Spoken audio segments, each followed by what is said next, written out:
Eu não me canso de chamar a atenção do povo de Deus para esta grande bênção na vida da gente, que é a liturgia da Igreja Católica.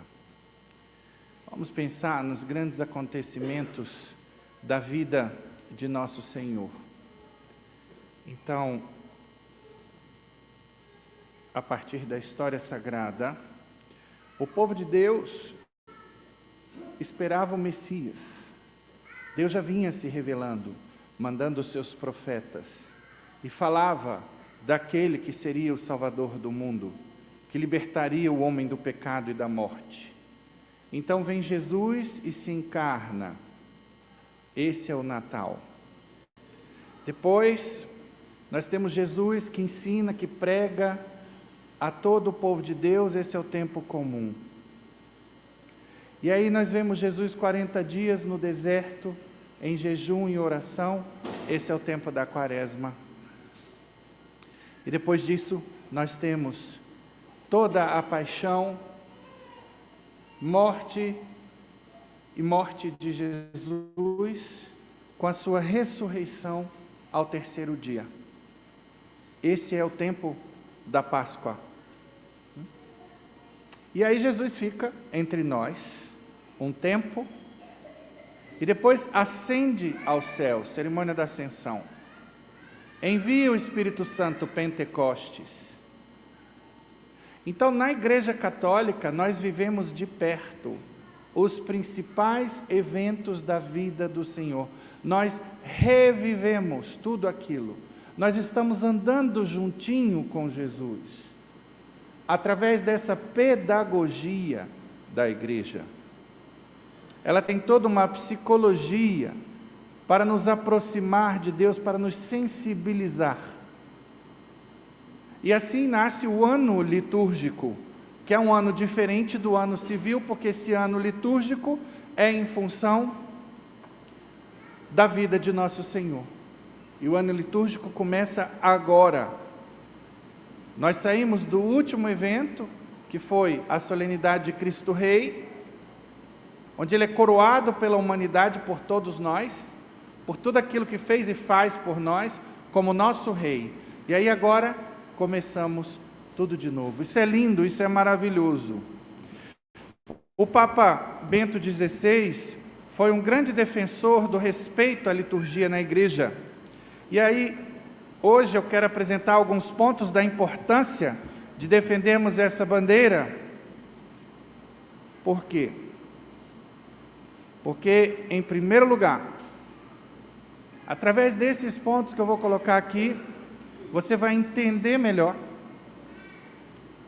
conhecer melhor a razão de ser da liturgia, para amá-la, ninguém ama o que não conhece, e para defendê-la, porque hoje é um tal de padres e fiéis mudarem a liturgia e se adaptando ao que o povo quer. Aí você pega na Bahia, o padre que coloca o chapéuzinho lá, de Munzinza, parece que é o nome, não sei, e aí coloca casulas afro.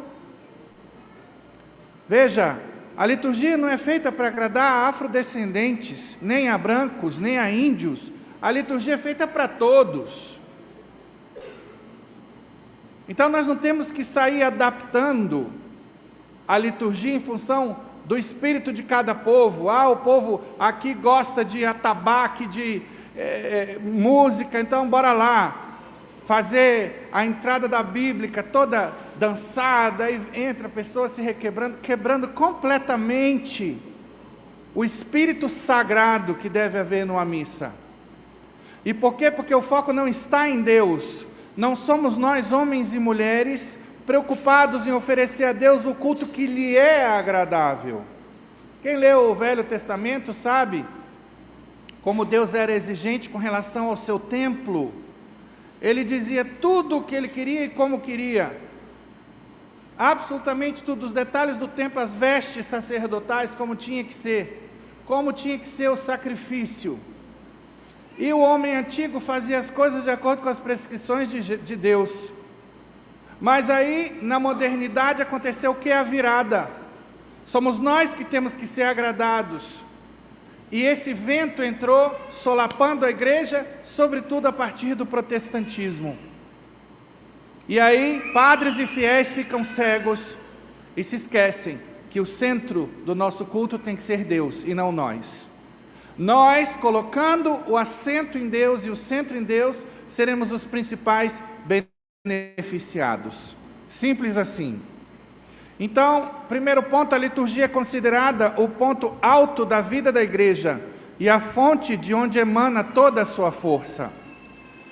Quando a gente fala de liturgia, vamos entender missa, né? Vamos entender todos os cultos da igreja devidamente ordenados. Uma das características da nossa igreja é a unidade. Então a gente tem toda uma fórmula, por exemplo, de adoração do Santíssimo Sacramento, para que a coisa aconteça do mesmo jeito no Brasil, no Japão, em Botsuana. Mas aí, cada grupo vai fazendo as suas adaptações. E assim, a gente vai perdendo a nossa unidade. É através da liturgia que os fiéis se reúnem para louvar a Deus, participar do sacrifício e comungar na ceia do Senhor.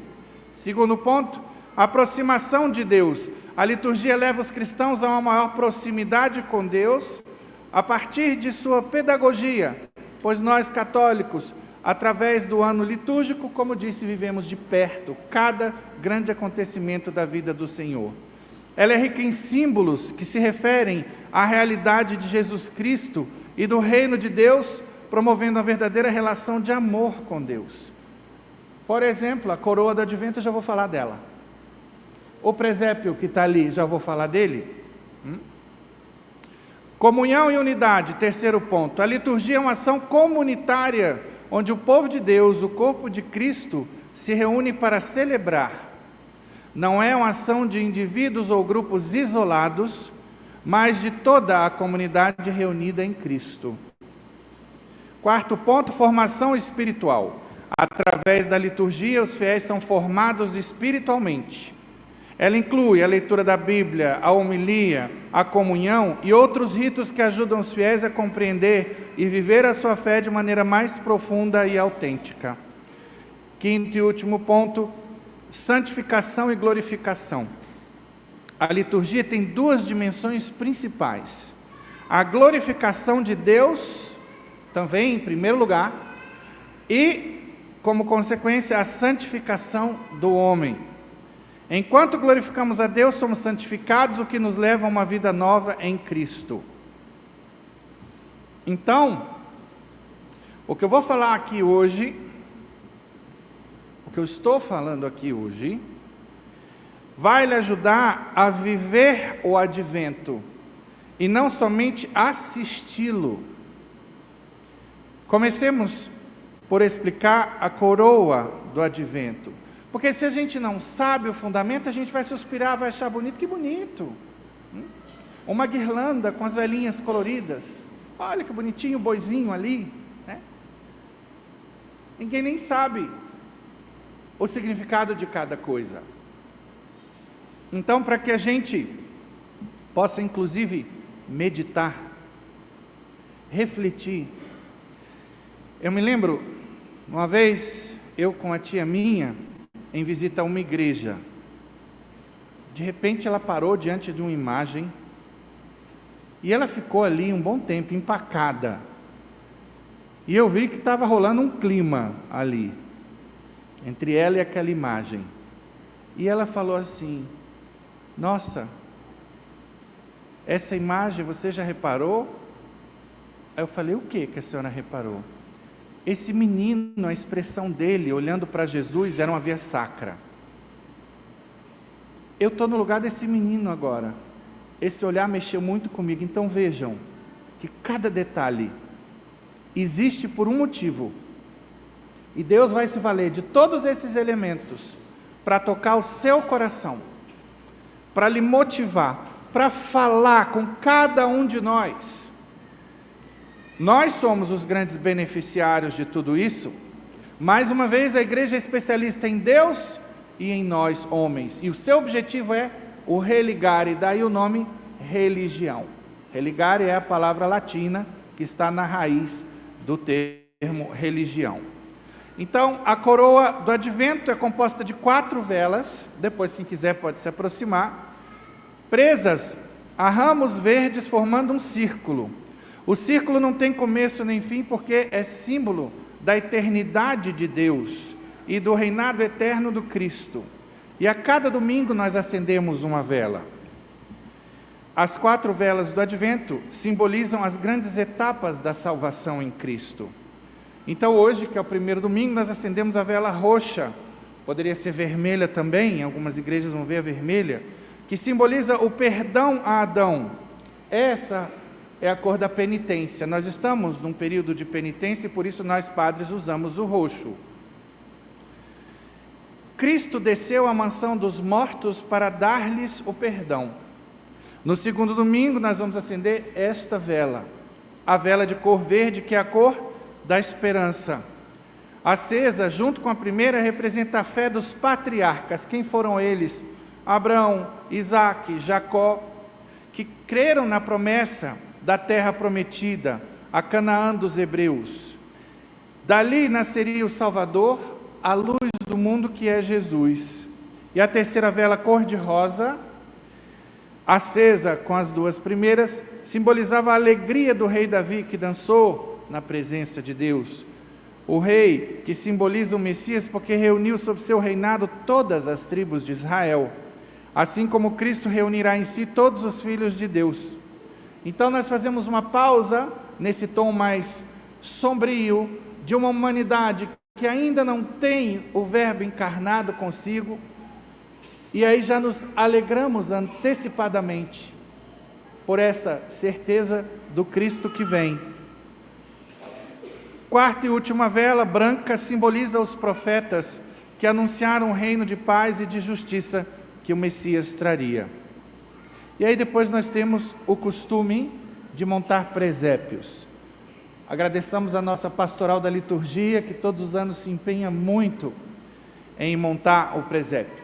Vem aqui e passam uma tarde inteira, às vezes entrando pela noite, pensando em mudar cada ano, cada detalhe, tudo isso por fé, tudo isso por amor.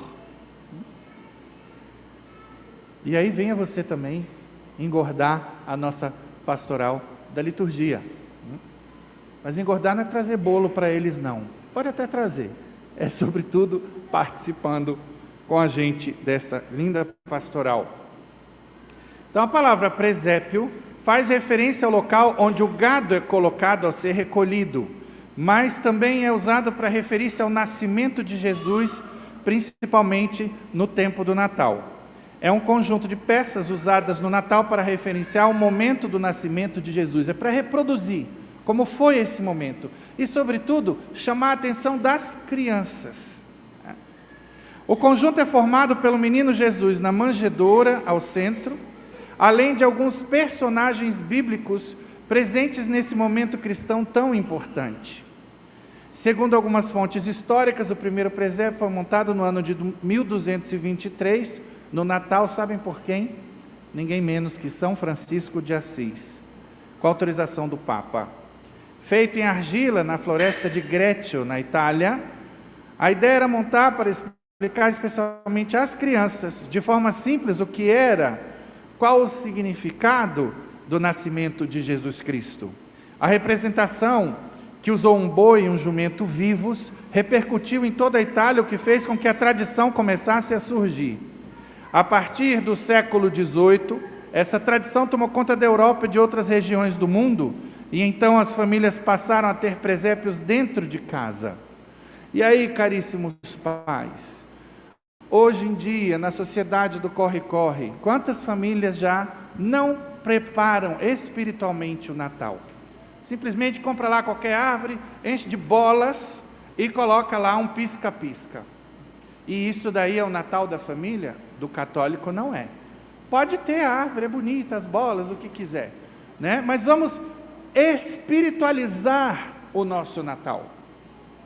E assim, na medida em que você começa a montar o presépio na sua casa, tem famílias que vão cada hora aproximando os reis magos, colocam longe, né, de Jesus, e aí cada semana vão colocando mais perto, porque está chegando o grande dia. Jesus, reparem, não está na manjedoura. Por quê? Porque ele ainda não nasceu. Então até aí vai a pedagogia da igreja. E aí, no dia do Natal, Jesus será colocado lá. E aí nós apresentamos a imagem do menino para ser venerada pelos fiéis. Então, essa é uma oportunidade maravilhosa para catequizar seus filhos. Agora, isso requer tempo, dedicação, criatividade. Hoje a gente pergunta ao YouTube, à inteligência artificial, qualquer coisa, né? Como viver o Natal em família, como falar do presépio para os meus filhos. Faça a pergunta, a internet vai lhe responder. Hoje ninguém tem desculpa para dizer, eu não sei como fazer, eu não tenho criatividade. Deixa as máquinas pensarem por você, mas saia da zona. Lembrem-se, pais, vocês são os primeiros catequistas dos seus filhos. Mas hoje o que as pessoas fazem? Ensinam uma mãezinha do céu, né, para o menino cantar com a mãozinha para trás, todo bonitinho, se balangando para lá e para cá. Ensina, quando muito, uma Ave Maria, acha que isso está ótimo. Aí a criança é criada nas telas o tempo inteiro, vendo testemunhas, às vezes, de um pai que se embriaga num churrasco, né, da mãe mal vestida, né, nas praias, nos lugares, enfim. E aí, aos 7 anos, vai, desculpem a expressão, desova o menino na igreja. Como quem diz assim, toma que o filho é teu. A igreja, claro, é o grande centro de evangelização. Mas nós estamos aí para orientar os pais. Tem dúvida? Marca um horário com a gente, comigo, com o Padre Alexandre. Nós temos o maior prazer em ajudar.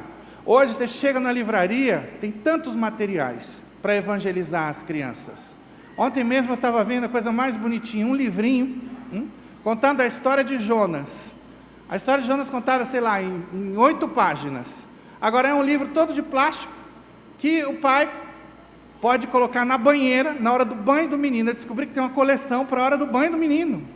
Olha que bacana isso aí, para contar a história sagrada. Aí o menino pode pegar o livro, colocar lá na água, que não vai ter problema nenhum. Agora isso requer o quê? Isso requer empenho, isso requer foco, entender que mais importante do que educar seu filho para vencer na vida, é educar seu filho para vencer a vida, educar seu filho para ser santo, antes de mais nada. Senão a gente vai se perder no Natal das árvores, no Natal das bolas, no Natal dos presentes, no Natal do peru com farofa. Então, nada contra, faça. Não esqueça de me convidar, mas faça. Então, o Advento, vocês repararam? É um tempo de penitência em que não se reza o glória, porque glória foi o hino que foi entoado quando? Quando Jesus nasceu. A primeira parte é bíblica, glória a Deus nas alturas e paz na terra aos homens por ele amados, né? Depois a igreja compôs o resto, é um hino lindíssimo, de uma riqueza. Já meditou sobre o glória? Porque às vezes a gente fala igual papagaio, mas nunca parou para ver cada linha do glória. Faça isso. Então, penitência por quê? Penitência sim, jejuns, mortificações. A humanidade jaz no pecado, o Messias ainda não nasceu. Então é como se a gente fizesse tudo isso para merecer o perdão de Deus que vem com o Messias que nasce. Como o povo de Nínive, que ia ser destruído, o profeta veio e disse, revistam-se de sacos, façam penitência, batam no peito, peçam perdão. O povo fez, e o que aconteceu? A cidade não foi destruída. Então, são períodos de crescimento espiritual, mas o povo de Deus acha que Natal é essa festa, é luz, é bola, e bora lá, né? E aí? Cadê a penitência? Cadê a confissão? 2 grandes momentos de confissão na vida da igreja são o Advento, melhor maneira de você preparar o ano novo, tá com a casa em dia, para o Espírito Santo lhe iluminar para os bons propósitos de ano novo, é se confessando. Aqui nesta paróquia, Padre Alexandre e eu atendemos a qualquer momento. A hora que você pedir, a gente nem coloca plaquinha, porque isso é coisa de funcionário público. Nós somos funcionários do Altíssimo. Aqui não tem hora para confessar, é a hora que o cliente precisa. Eu aqui fico toda missa, até o último, já cansei de sair daqui 2h30, quase 3 horas da tarde, atendendo o povo de Deus. Então, lembre-se disso. Evita-se no advento o excesso de enfeites nos altares, pois a sobriedade é o tom deste período do ano litúrgico. Para que a conversão possa acontecer e venha atingir as camadas mais profundas da alma, a Igreja nos convida a uma vigilância constante. Mas é também um tempo de espera, de preparação e de chegada. Esperar alguém requer o quê? Uma cuidadosa e alegre preparação. Quando a gente vai receber uma visita, não é assim? A gente ordena a casa, prepara a casa, perfuma a casa, vai atrás do que a gente tem de melhor para oferecer para essa visita que vai chegar. A palavra advento quer dizer vinda ou chegada. É o tempo da expectativa da chegada de Cristo no Natal. E sob esta influência, é também uma preparação para a última chegada de Cristo, a sua vinda escatológica na parousia. Nossa, quanto nome difícil, vou explicar. Ou seja, na plenitude dos tempos, da qual não sabemos nem o dia, nem a hora. Estamos falando aqui do famoso fim do mundo. O mundo como nós o conhecemos. Então, Jesus vai voltar, ele prometeu isso, e aí ele vai julgar os vivos e os mortos. Então, esse olhar para o fim dos tempos é o tema da primeira parte do advento. Na liturgia da palavra, podem reparar as leituras tiradas do livro do Apocalipse. Então, esse período vai do primeiro domingo até o dia 16, e a partir do dia 17 até o Natal é propriamente a preparação para se reviver a chegada de Jesus. O texto evangélico de hoje nos fala da última visita de Jesus, o seu retorno, ou seja, a parousia, que acontecerá no final dos tempos.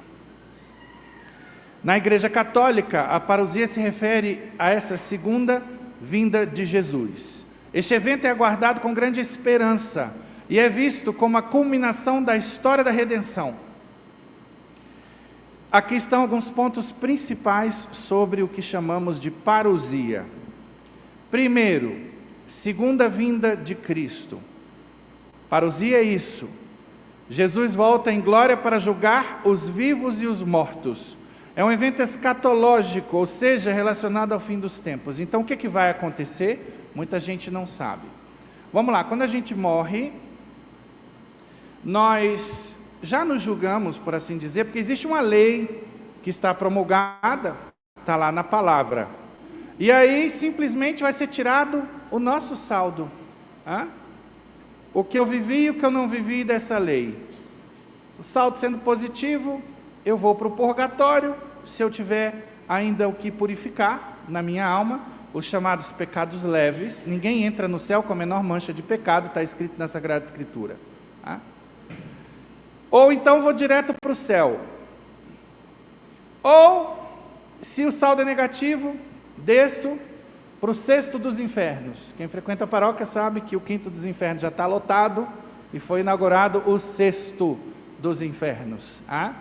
Então, isso é o que acontece quando a gente morre, ok? E aí, quando Jesus voltar para julgar os vivos e os mortos, o que vai acontecer? Quem estava no inferno vai continuar no inferno. Quem estava no céu vai continuar no céu. Acaba-se o purgatório, quem estiver vivo é julgado ali, a justiça de Deus se cumpre ali, de alguma forma. Por exemplo, alguém que está com alguma dívida temporal, nós não sabemos como, mas sabemos que Deus é justo, né? Então, quem mereceu o céu vai para o céu, quem mereceu o inferno desce para o inferno. Vai acontecer a ressurreição da carne. Então Deus, na sua onipotência, vai reunir o que foi matéria do nosso corpo, num novo corpo, que vai ser o corpo glorioso para quem estiver no céu, e o corpo horroroso para quem estiver no inferno. porque também no inferno haverá a ressurreição da carne. E tanto as delícias do céu quanto as agruras do inferno serão sentidas na carne. Nós temos 5 sentidos, e esses sentidos não ficarão ociosos, nem no prêmio, nem no castigo. Então no prêmio não faz sentido eu ter um nariz que não tenha perfume para cheirar, olhos que não tenham o que ver, boca que não tenha o que degustar. Tanto é assim que o livro do Apocalipse fala da figura de um banquete. Num banquete aqui na terra a gente baila, a gente escuta música, a gente come bem. Então são figuras para nos mostrar as delícias, as maravilhas do céu.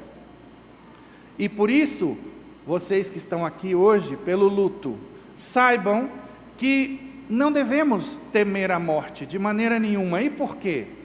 Porque na nossa fé a vida não é tirada, ela é transformada. A morte é um portal que nós atravessamos. Nós temos que temer o pecado grave que leva para o inferno, isso sim. Então a morte é sempre um recado para nós que ficamos, para que nós possamos ver como estamos vivendo, como anda a nossa fé. As nossas mãos estão cheias de boas obras, porque não vai para o céu quem se acha bom, vai para o céu quem for bom, segundo os critérios de Deus. Então felizes somos nós que ficamos, porque ainda temos a oportunidade de nos convertermos, seja no último minuto, como foi com o bom ladrão. Senhor, lembra-te de mim quando entrares na tua glória. Ele se arrependeu, nós temos até o último minuto para nos arrependermos. E qual foi a palavra de Jesus? Hoje mesmo estarás comigo no paraíso. Quanto católico iludido, com conversinha de reencarnação, tem um pé aqui, um pé no espiritismo, coisa absurda. Imagine se reencarnação existisse, com todo respeito aos espíritas, eu aqui não estou para falar mal dos espíritas, senão que eu estou aqui para ensinar o conteúdo da fé cristã. É um direito e um dever meu, anunciar a verdade e denunciar o erro. Então não há reencarnação. Cuidado, tem gente que é apegada a esta vida e o desejo de ficar voltando aqui faz com que vão para as fábulas. Jesus não revelou isso, em nenhum momento na Bíblia fala-se qualquer coisa sobre reencarnação. Então nós acreditamos sim na ressurreição, que é bem diferente. O ser humano, segundo Santo Tomás de Aquino, na Suma Teológica, está incompleto quando o corpo está separado da alma. E isso acontece quando nós morremos. A característica da morte é essa, a separação do corpo e da alma.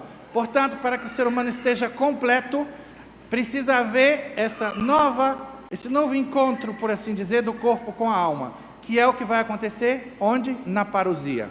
No juízo particular estamos ainda incompletos. Os que morreram, meu pai, minha mãe, Madre Teresa, estão lá na glória de Deus. Digo meu pai e minha mãe porque eles viveram de acordo com a vontade de Deus, morreram convertidos, graças a Deus. Mas nós acreditamos nessa ressurreição, que é quando vai acontecer essa plenificação da história da humanidade. Então, meus irmãos, é fonte de muita esperança para nós. E aí, tem gente que lê o Apocalipse e fica, ai meu Deus, que horror, nossa, a Bíblia fala que 2 que estarão no campo, um será tomado, outro será tirado, meu Deus, e cadê a misericórdia de Deus, Padre? Criatura, quem vive na vertical, está pouco se lixando porque pode acontecer aqui. O que interessa é eu estar preparado para o encontro com Deus. Imagina, quem vive na vertical, vem um horror como uma guerra, um holocausto, como que aconteceu injustamente com o povo judeu, eu posso estar num campo de concentração e ser feliz, assim mesmo. E aí, como? Se ali só tem fome, perseguição, é a partir desta esperança, mas uma esperança que tem que estar estribada numa fé que é convicta. Quantas pessoas não têm dúvidas ainda da bondade de Deus, da justiça de Deus, da existência de Deus? Então, bem-vindos à catequese da capelania, toda terça-feira às 19h30, podem vir, todos que estão com a fé problematizada, todo mundo que está com problema psiquiátrico, porque eu tenho pesquisado o assunto e vejo que a raiz da maioria dos problemas é espiritual, não é física, não é psicológica. Existem questões físicas, sim, mas a grande maioria não é. Eu tenho pós-graduação em saúde mental e posso falar, sou teólogo e posso falar. Então, quantas pessoas vão estar se entupindo de Rivotril, se gastando o que não tem com terapias e não vão resolver o problema enquanto não forem na raiz. Então, por isso, a gente precisa cuidar do espírito, da mente e do corpo, e eu me valho da própria Organização Mundial de Saúde, que inclui a espiritualidade no conceito de saúde. Mas hoje, as pessoas malham, se preocupam com a água alcalina, se preocupam em comer saudável, está tudo certo, perfeito. Você está fazendo isso? Palmas. Se preocupam com terapia, coaching, tirar crenças limitantes, beleza, eu sou coach também, isso é importante, ajuda, mas se esquecem da essência, se esquecem que a qualquer hora Deus pode nos chamar dessa vida. Tem gente que vive na leseira, pensando assim, não, eu vou viver no pecado, Jesus não vai voltar agora não, ninguém sabe o dia nem a hora, e a pessoa se ilude, como se fosse assim, imortal, né? Criatura, quem garante que essa noite você não vai ter aquele AVC fulminante, aquele infarto fulminante, ou um acidente? Ninguém sabe. Quem tem mortos na família, lembre-se, um belo dia, a pessoa não estava lá com você. Então, é isso que nós temos que trabalhar. E o Advento nos chama a essa esperança, a levantarmos os olhos para o céu e para Deus. Segundo ponto, falando de parousia, juízo final. Vai acontecer o juízo final, como eu disse agora, como eu descrevi agora. E tem um detalhe interessante. Imagina, Madre Teresa de Calcutá morreu em 1997, por ali. Só que a congregação dela continua aí na face da terra fazendo o bem. Madre Teresa recebeu, eu vou dar um exemplo fácil de entender, uma mansão no Lago Norte. Na casa de meu pai há várias moradas. A cada um será dado conforme a vida que levou aqui, vida de fé e obras. Então tem gente que vai receber um sala e quarto lá no céu. Agora o que eu posso dizer é que quem tem o sala e quarto vai ser felicíssimo e mais feliz do que quem tem a melhor mansão aqui na face da terra. E no céu não tem essa de a criatura que recebeu a kitnet ficar olhando assim, chupando o dedo para quem está lá na mansão do Lago Norte. Quem está lá na sua kitnet está tão feliz quanto o que está lá na mansão. Isso é uma transformação do intelecto que vai acontecer, que Santo Tomás chama na Suma Teológica de Lumen Gloriae, ou luz da glória. É um upgrade que vai haver intelectualmente. Na medida em que Deus será tudo para todos, não há estado de necessidade, no céu não há inveja, ciúme, nada disso, são coisas dessa vida. Então vejam que maravilha o que nos aguarda. Então, que tal a gente começar a lutar por aquilo que não perece? A gente vê as pessoas às vezes fazendo esforços homéricos para comprar aquela casa, com projeto, compra casa, reforma, não é? 30 anos, não, a minha aposentadoria vai ser maravilhosa, aí tem lá o jardim suspenso da Babilônia, cascata na piscina, tucanos, aves raras. E aí a criatura chega no dia da inauguração da casa, e tem drone filmando tudo, champanhe está tinindo na geladeira, né? A festa lá, e todo mundo esperando, né? O bombeiro, vamos pegar, que acabou de se aposentar, e ele vai lá com a tesoura, e na hora que vai cortar,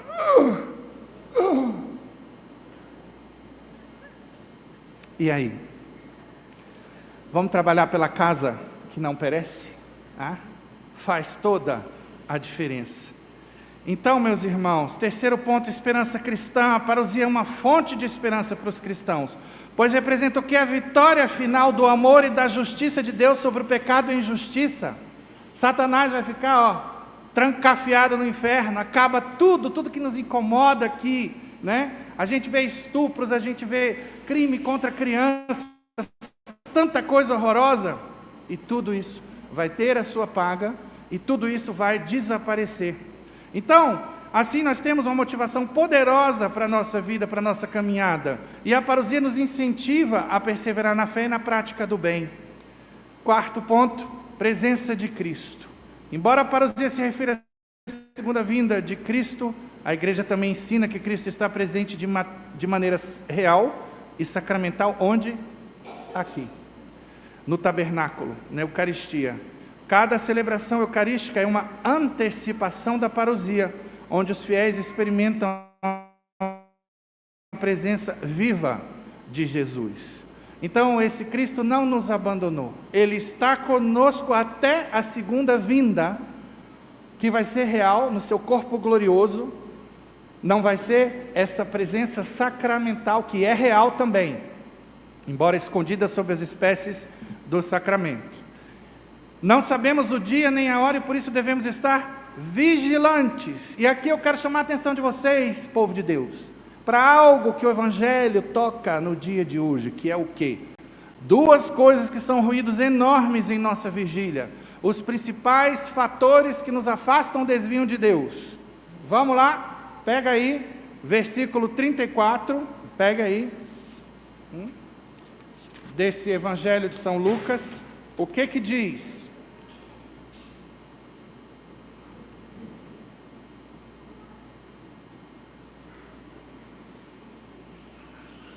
Tomai cuidado para que vossos corações não fiquem insensíveis por causa da gula, da embriaguez e das preocupações da vida. Então vejam, o homem preocupado demais em viver e se satisfazer com o presente, esquece muitas vezes a dimensão futura da vida. Então, são duas coisas que nos distraem de Deus. Essa busca desenfreada dos prazeres, da bebida, da comida, do sexo, de tanta coisa, que vai escravizando o homem, vai fazendo com que ele vá atrás de outros empregos para comprar mais luxo, mais poder. Tudo isso passa. E as pessoas que vivem preocupadas, hoje existe uma cultura da ansiedade. Padre Pio tem uma frase seríssima que fala sobre essa questão. Diz que o cristão não pode ter medo de nada. Isso é verdade. Ai não, padre, mas é normal. É normal um frio na barriga num primeiro momento, a gente, diante do desconhecido, da surpresa. Eu mesmo, aqui, entrei subjúdice no corpo de bombeiros, estava muito querendo ser o capelão de vocês, e aí, às vésperas do julgamento, vem as famosas borboletas no estômago, né? Acho uma expressão interessante da língua inglesa, porque é a sensação que a gente tem, que o estômago está cheio de borboleta. Só que aí vem os elementos da fé em nosso auxílio. Agora, para que isso aconteça, eu tenho que ter na minha cabeça esses elementos de fé. Que elementos vinham? A porta que Deus abre, ninguém fecha, que Deus fecha, ninguém abre, né? A oração que eu sempre fiz da Madre Maravilhas de Jesus: Senhor, eu quero o que Tu quiseres, onde Tu quiseres, quando quiseres, enquanto quiseres, se o quiseres e porque o queres. O Senhor é meu pastor e nada me faltará. Eu me lembrava dos tempos do seminário que eu queria saber a carinha das minhas ovelhas. Quem seriam? Porque elas, e só elas, seriam as melhores para o meu pastoreio, para que eu pudesse chegar ao céu, como eu seria o pastor delas. Então todos esses elementos vinham apaziguar o meu coração. Tudo posso naquele que me fortalece. Se Deus é por mim, quem será contra? E se a gente sabe que foi pensado com Deus desde toda a eternidade, a gente vem essa vida com uma missão que é nossa, única, irrepetível, que só nós podemos resolver e ninguém mais. Então a gente se acalma. Agora a pessoa despreparada na fé, que não conhece um versículo bíblico, e às vezes até essas frases motivacionais do mundo, me vinha também à mente a de Mark Twain: coragem não é a ausência do medo, é o seu domínio, né? Pronto, essas coisas vêm e acalmam, mas para isso a gente precisa estudar. Mas o povo de Deus muitas vezes está na leseira da vida aí, mas está lá no pagode. Pergunta, as músicas do mundo conhece a letra de quase todas, agora não sabe versículos bíblicos, e aí não é a música de Zeca Pagodinho que vai chegar em seu auxílio nessa hora. Pelo contrário, você está lá no desespero, aí vai vir o quê? Deixa a vida me levar, a vida leva, e a vida vai levar para o buraco da depressão. Pois bem, a vinda de Cristo é certa, mas não sabemos quando vai acontecer. Agora, cuidado, porque, como disse, Cristo pode chegar para mim na minha morte, que pode acontecer a qualquer momento. Então, vigiar significa trabalhar virtudes, pois este é o bilhete de ingresso para o céu. E aqui, eu chamo a atenção para quem só arruma casa quando vem visita.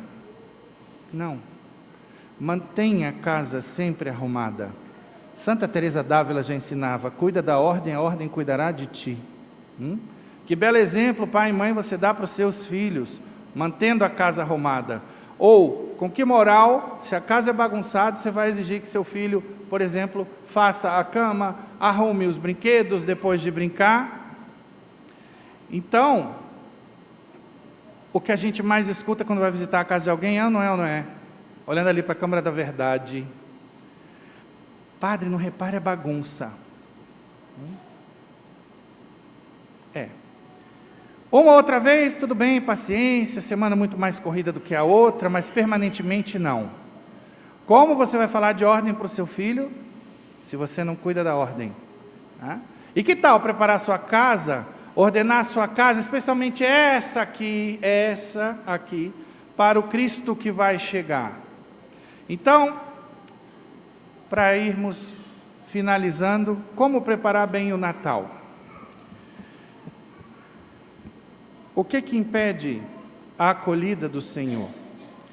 Então, é aquele Natal exterior, da coroa, dos enfeites, mas não do espírito. Cuidado, porque tem gente que se estressa no Natal. Corre em loja, né, para comprar presente, a pessoa se preocupa: ai meu Deus, eu estou duro e vou ter que dar presente. A gente coloca mais carga em cima das cargas do dia a dia. Quem disse que você tem que dar presente para todo mundo?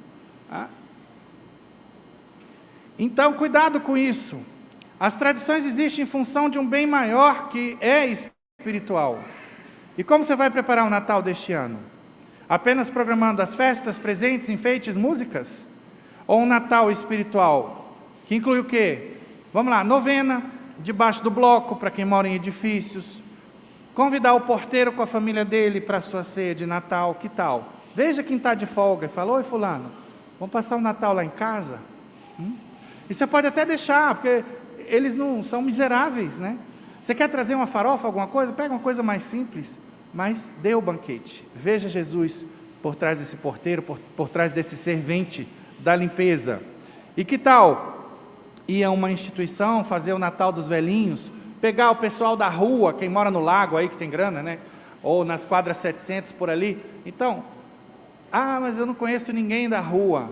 Que tal fazer um evento uma vez bacana? Uma senhora que morava lá na Q3, quando a gente morava no lago, ela pegou, saiu de casa um dia e entregou para cada morador um crachá.